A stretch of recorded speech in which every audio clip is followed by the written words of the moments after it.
Maryam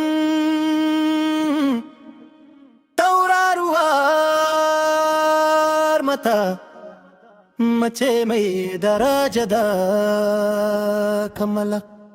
Gimbiyar mata, kin fita daban a cikin taronmu.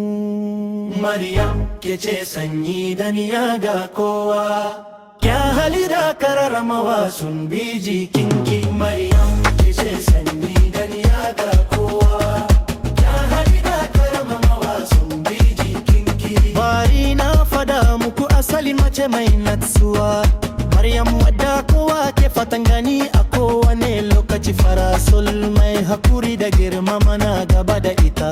Kyan halinki ya zama magana a cikin gari. Allah ya kara miki daukaka, Maryam mai albarka.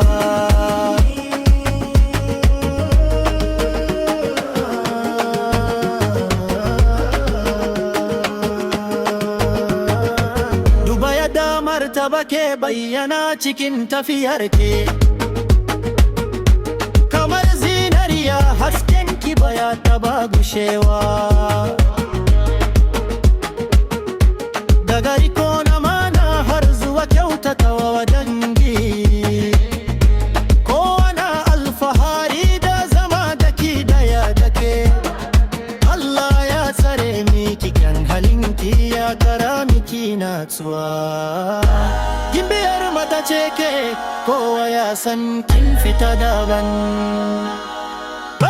Maryam ke ce sanyi da niya ga kowa, kyan hali da karamawa sun bi jikinki. Maryam ke ce sanyi da niya ga kowa, kyan hali da karamawa sun bi jikinki.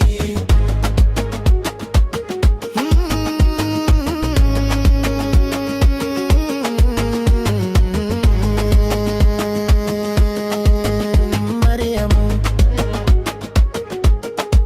gimbiyar mata.